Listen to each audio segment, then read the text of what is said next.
sama bébé bi décédé moo ñëwaat. Allahu akbar. Hello mes chita, what's up guys? Les gars, nouvelle story time, jour 3 de Chita vous dit tout. Jour 3. Day 3. Yeah! Dégg naa anglais. Day 3. 3. En tout cas, day numéro 3. Jour numéro 3. Bref, les gars, là on fait likez la vidéo. N'oubliez pas de liker, ça ne coûte rien. Likez. Vous voyez, ni ko gis ak nombre bi liker. Non, dafa am différence pour eux aussi. Hein? Même cette année, likez parce que je sais que ça va vous plaire. Je sais que boo dee neexu leen nee leen mu ci commentaire Chita neexuma. Là au moins je sais xam naa ne que neexu la mais si vous kiffez like xam naa ne sax di ngeen ko bëgg donc likez ñi abonné gu loo leen di xaar bienvenue dans la famille. Pour ñi ma xamul man si Chita Miss. En tout cas, je suis là pour vous partager les story time, les choses que les autres ont vécues. Soit pour avoir des conseils ou juste pour se libérer. Donc, bienvenue dans la team. Partagez la vidéo. Partagez la vidéo en max. Aimez,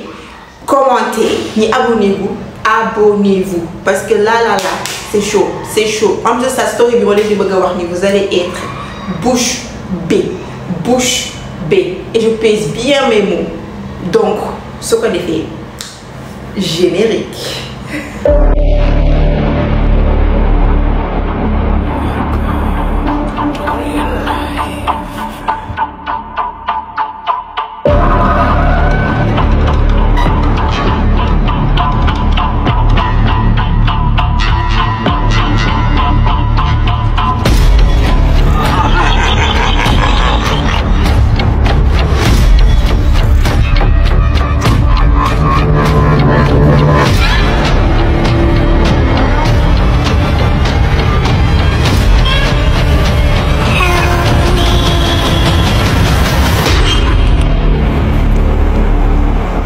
Story bi ko partage nañ leen ko woowee Adji voilà Adji nee na ma coucou Chita, j'espère que tu vas bien. Adji nee na ma Chita man dama am genre quand je me suis mariée pour ma am doom dafa nekkoon tout un problème. Nee na ma sëriñ dem naa fa hôpital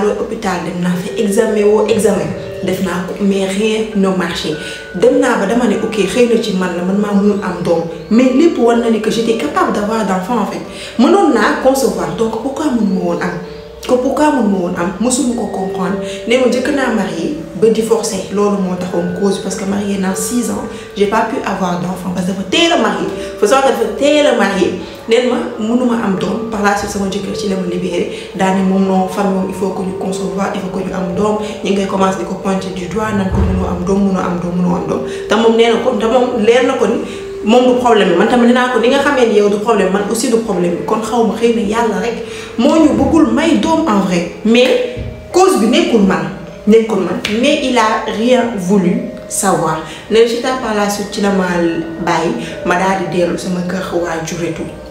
Maintenant nee ma man nañ dugg ci contexte moom famille wam ñu moom biir famille wam nan la ñuy dundee nee ma Chita dans ma famille on est des personnes tellement croyantes nee ma pas croyantes ci affaire wu diine et tout mais ci affaire ay nit affaire ay sorcellerie affaire ay maamaati amoon na lu ñu fi bàyyi nee na loolu moom suñu famille dañu ko gëm nee na ma comme pas possible nee na ma imaginer suñu digg kër noonu dafa am benn pax boo xamante dañ ko recouvrir noonu ak des benn bois teg ci kaw ay wañ et tout pour kenn bañ ko di ko laal nee ma Chita à chaque matin laa la wax suñu waa kër dañuy jóg ko dem am luñ fa sotti am nañu ñaan doogay dem nee ma imaginer loolu rek nee na mais man nag yàlla dafa def ni man musuma gëm xam genre musuma ko gëmee tout ku wax ma ne leen yéen lii da ngeen ko def seen xel moo tax boo leen ko deful da ngeen naan lu leen daal loolu la que c'est pas ça fii yàlla rek a fi nekk yàlla rek mooy def bàyyi la da ngeen def beneen mu jour bu ma njëkkee poser question boobu à table lu nekk dama koo dégg lu nekk dama koo dégg da nga ñuy rusloo waa li yàgg na ci ñun xamoo li nga def ba amoo mënoo am doom ba léegi nii sax xam naa ne lii ci la bokk waa nana ni nana may ne sama ñàkk am doom du ci lii du ci yéen ci yàlla la 1 point 1 tiré ni ma par la suite ci laa toog jàpp sama aise et tout waa kër ga ça va bien la sekk ak ñoom dama bu ñu toggee sax duma lekk su ma xiifee je sors je prends quelque chose à manger ma daal di ñëwaat jàpp sama aise sama tranquille nee na ma j'ai vécu comme ça pendant 6 mois voire 7 ans un jour comme ça sama yaay daal di ñëw fëgg sama porte su ne ma kaay wuyu sa nijaay sama papa lay wax kaay wuyu sa papa ma ne ko ok ma daal di dem si meeku solo daal di génneen ba ma demee di fekk sama papa ci salle bi ma fekk fa ñaari mag genre des vieilles personnes des vieux góor des vieux hommes là màgget yi ne ma fekk fi ñaari màgget ak benn màgget bu ñaari màgget yu góor benn màgget bu jigéen ak sama papa ne ma aji kay taw ko kay toog ma ne ko ba jàmm papa lan la man maa ngi naan ay xëy na dañ may annoncé ay décès ou quoi mais li ma njëkk a jaaxal mooy que les vieux là ñetti màgget yooyu xamuma leen gisuma leen rien du tout gisuma leen fenn musuma leen a gis daal léegi sama papa ne ma toogal ma toog ñu commencé développé naan ma waa aji ça va et tout ma ne leen ça va alhamdulilah ñu ne ma sûrement xamuñu ma ne leen effectivement xawma leen mu ne ma dañoo ñëwoon pour def la benn proposition. ma ne ko proposition wu lan et tout ñu ne ma xam nañ ni da nga bëgg am doom yàgg nga bëgg am doom ñun mën nañ la may doom bi nga bëgg ma tourné ci saa si xool leen tourné xool sama papa ma ne lan ma ne sama papa lan mooy lii mu ne ma déglu leen mu ne ma aji je sais ce que tu veux je sais ce que tu désires te mën naa la ko may sans problème nee na ma ne ko lan mooy loolu nan nga may mën a mayee doom boo xamante ne yàlla gi mayu moo ko et tout nee na mu ne ma fais-nous confiance ma ne ko désolé je ne peux pas vous faire confiance nee ma Chita bu may quitté dem ne sama papa daal ne ma tu t'assois aji toogal nga déglu leen ba ñu pare je ne t'ai pas enseigné ça et tout nee na ci laa toog te leen ok je vous écoute ñu ne ma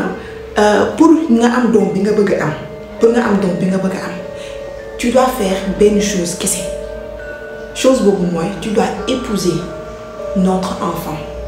comme ça tu dois épouser notre enfant di nga am doom bi nga yàgg bëgg a am même après bu dee da ngeen di séparer wu à vous de voir mais juste ça ma ne ko attends d'accord ok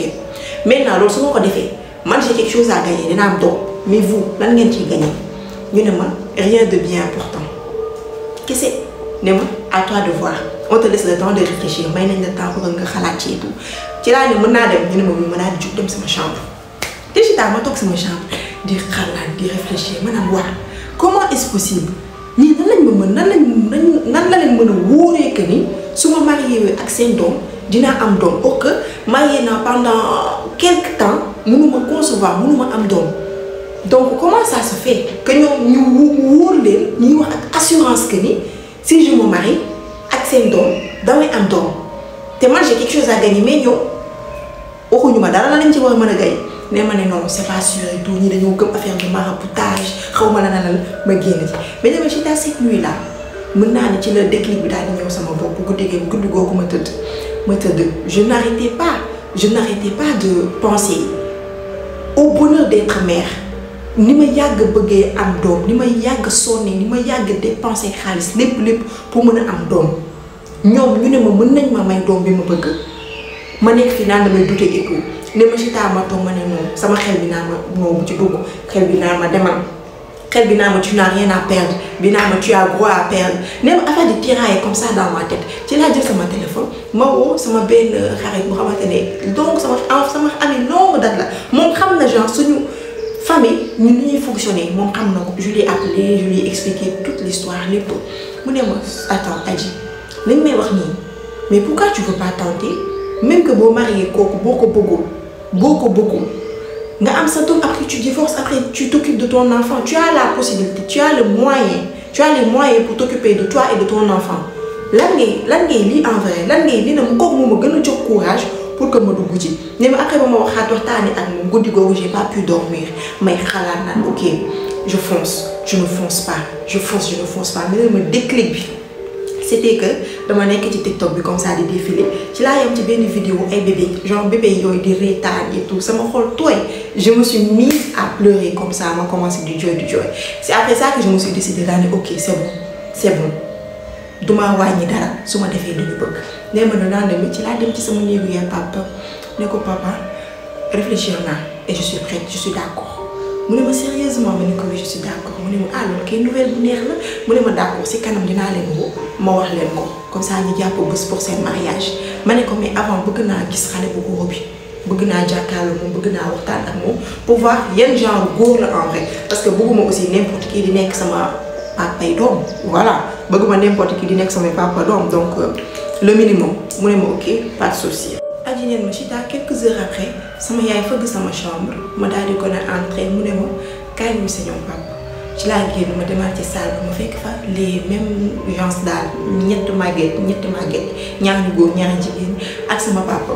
ñu ne ma sa papa wax nañu li nga wax vraiment on est contente pour toi xam naa ni tu vas pas le regretter parce que li nga yàgg bëgg sa rêve bi nga yàgg bëgg di nga ko am may leen j'espère que tamit sama papa wax na leen que je veux voir mon soi-disant futur mari bëgg naa ko gis xam nan la mel jéem ko jàng en vrai mu ne ma ça c'est pas un problème je sais que tu vas l'adorer je sais que tu vas l'aimer car c'est un vrai gentleman et tout leen ma Chita may leen d'accord donc kañ la ñuy gisee mu ne ma si t'es prête ce soir dina fi ñëw après ça ngeen mën a waxtaan vous sortez quelque part et tout ma ne ko d'accord ça me va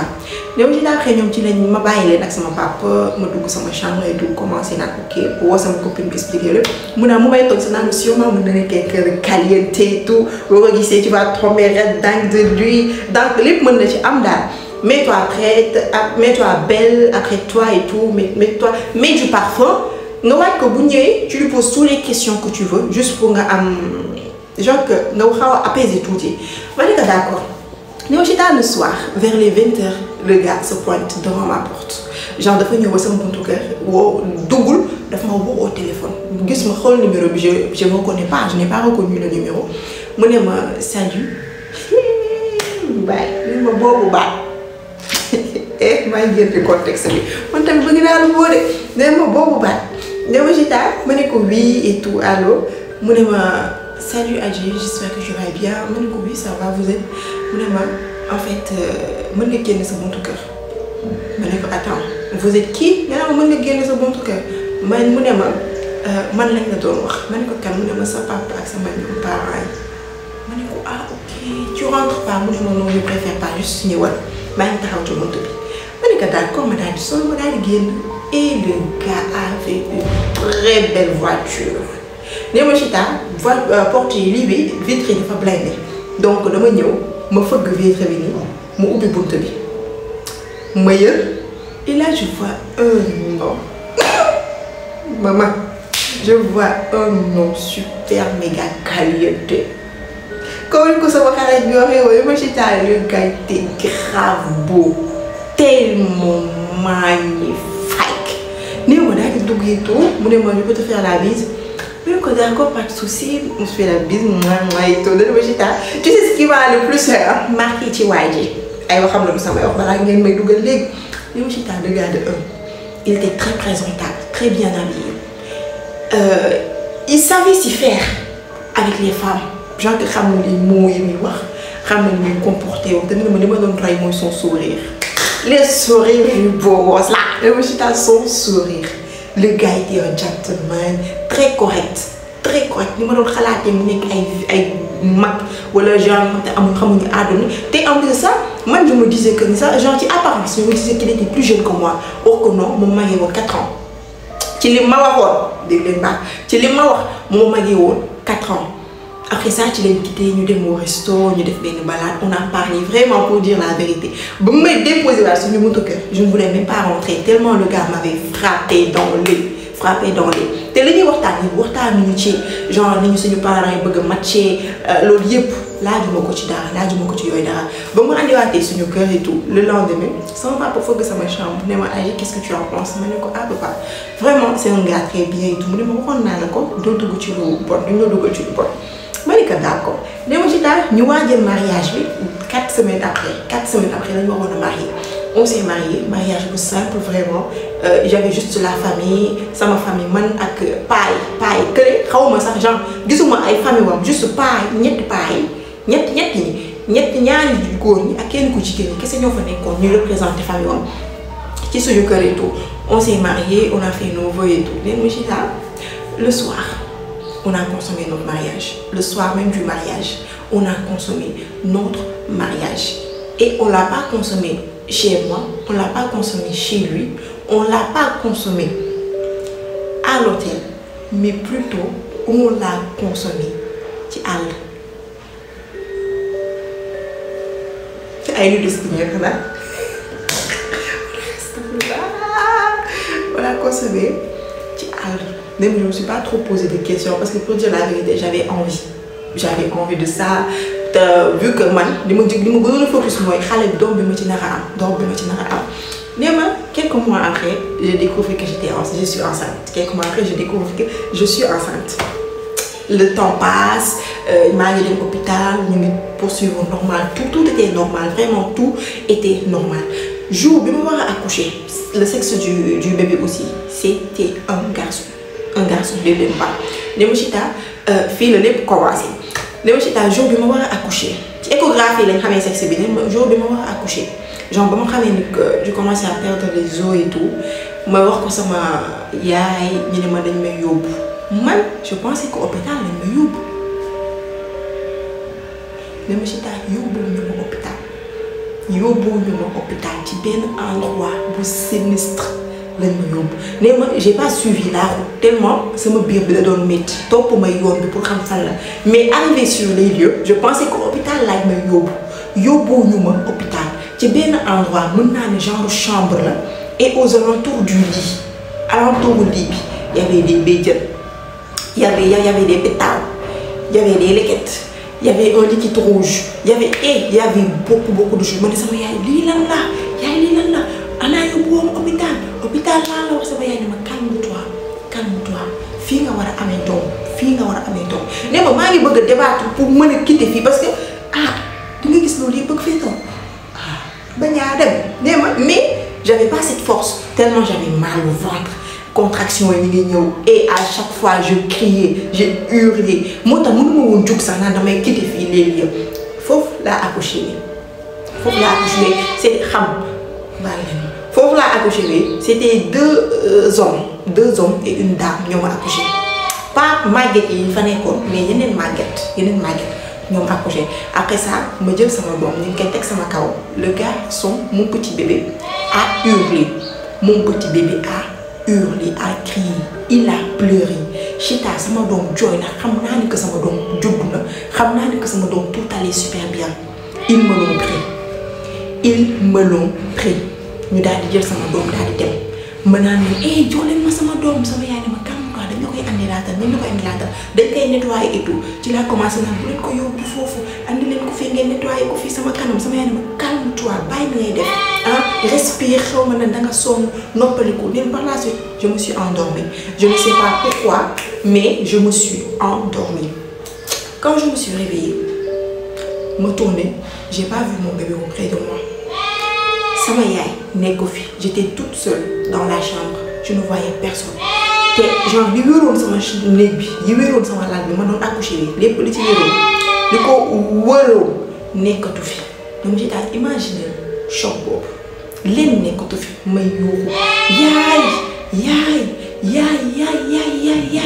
leen ma sama yaay daal daw si ñoom ani sama doom ma naan ko yaay ani sama doom mu ne ma tuddal yàlla ma ne que lan mooy loolu yaay ani sama doom waataloon ngeen ma que damay am doom yaay ani sama doom mi ngi dund deewul et tout mu ne ma tuddal yàlla sa doom dafa wàññeeku. léegi ma Chita je savais au plus profond de moi que ni mon enfant n'était pas mort mais dañ ne ma sama doom dafa décédé. J'ai pleuré toutes les larmes de mon corps ba ma ressaisir un peu ci laa ne leen dafa décédé ok jox leen ma sama kooru bébé genre donnez-moi sama kooru bébé ci lañ ma andil benn nouveau-né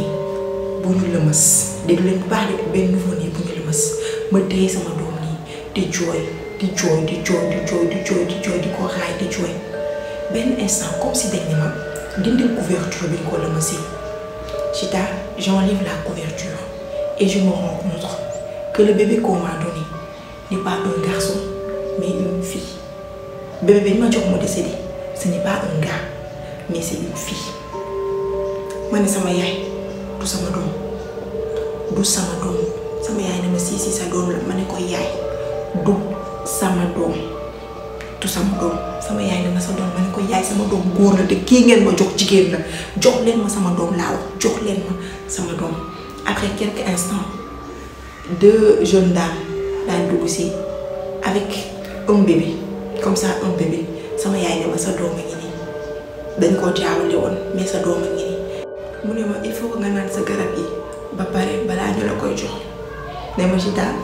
et je me suis exécutée parce que je voulais tenir mon enfant ma exécuté wu comme ça nee na ma Chita imaginer ma jël garab bi ñu ma jox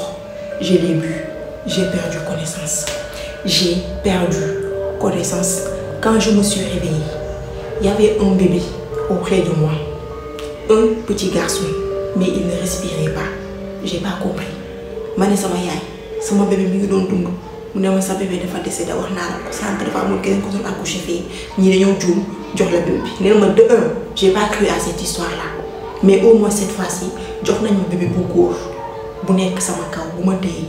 Et je sentis de l'amour en vrai. Mon cœur était pincé. Et j'ai pas compris le pourquoi. Je me suis posé beaucoup de questions. Je me posé beaucoup de questions. Pourquoi que ça m'a donné beaucoup de pourquoi il y a un homme qui a accouché à côté? Pourquoi il y a une fille? Pourquoi il y a une fille aux alentours de mon lit d'être disparaître? Je me suis posé un tas de questions, mais aucune réponse. Quelle tonton m'a dit réponse? Après ça, tu l'as mis chez moi sans bébé. Tu l'as mis chez moi sans bébé. Néna Chita, les gën terrible ci histoire bi déroulé. Quand j'étais chez moi, je me tombé de dépression. Je ne mangeais plus, je ne buvais plus, je ne parlais à personne. Sama yaay di dugg ci néeg di wax, je ne l'écoutais pas. Sama papa di dugg ci néeg di wax, je ne l'écoutais pas. Mon soi-disant mari daf may woo téléphone. Je ne répondais pas. Absolument. J'étais enfermée sur moi-même. Même j'étais à 6 mois après, me recevoir un texto, un message. Je me dis que c'était mon mari, mon soi-disant mari.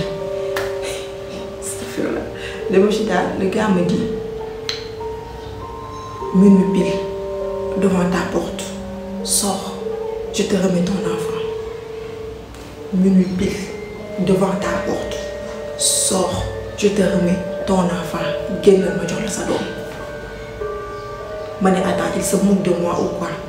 J'y ai pas cru, mais je ne pouvais pas dormir. Minuit jot, ma daal di génn ci néeg bi, génn ci buntu bi et je vois la voiture, même voiture gars bi nekk foofu. Je me suis avancée, ma daal dem dugg ci oto bi. Derrière, genre chaise arrière bi. Il y avait un berceau et dedans, il y avait mon enfant. Dedans, il y avait mon bébé. Néna Chita, Maniko, c'est quoi ça? C'est qui ce bébé-là? Et pourquoi nga ne ma mon enfant? Je vais t'expliquer.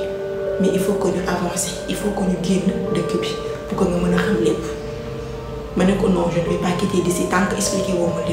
ne peux pas expliquer à tout moment. Je ne peux pas su boobaa muy yow di man di suñu doom ji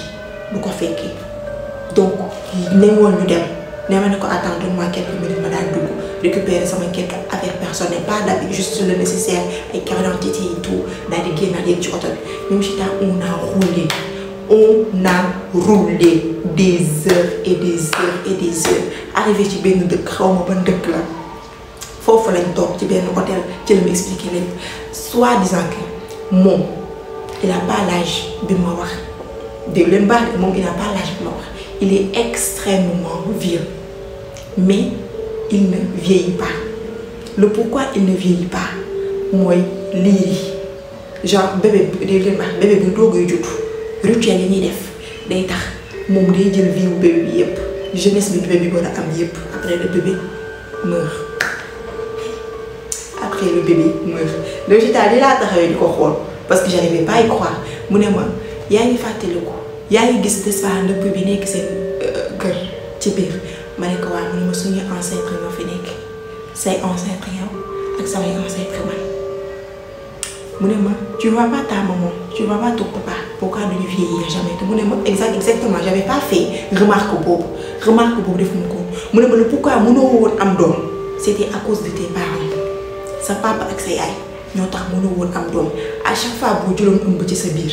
dañ koy yàq récupérer vie wu xale bi léegi yow tu ne te doutais de rien du tout instant bi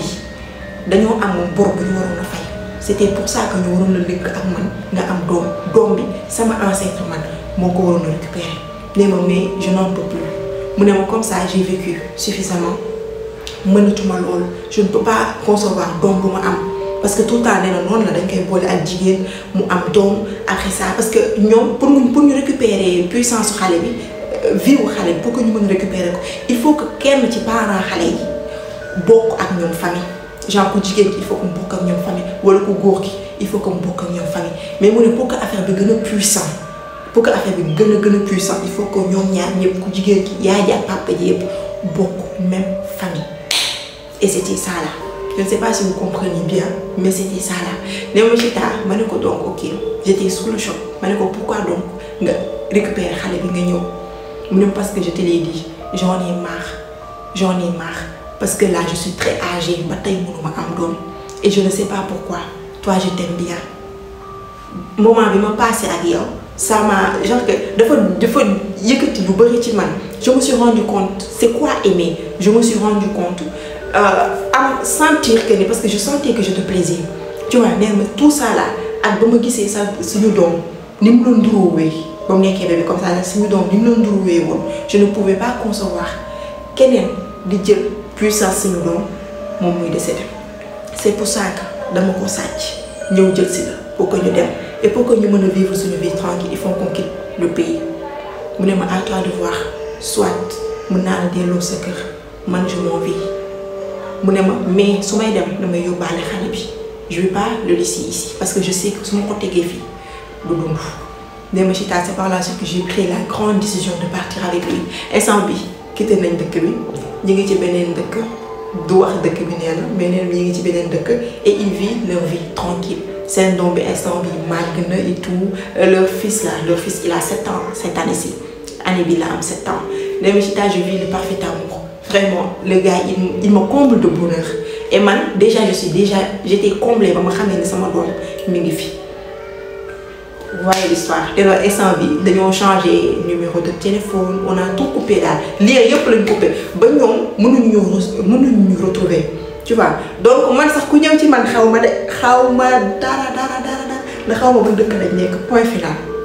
Je vous avertis. Bref, les gars, c'était l'histoire de Adji. Un peu dur. Mais ça finit quand même bien. Donc, faites attention à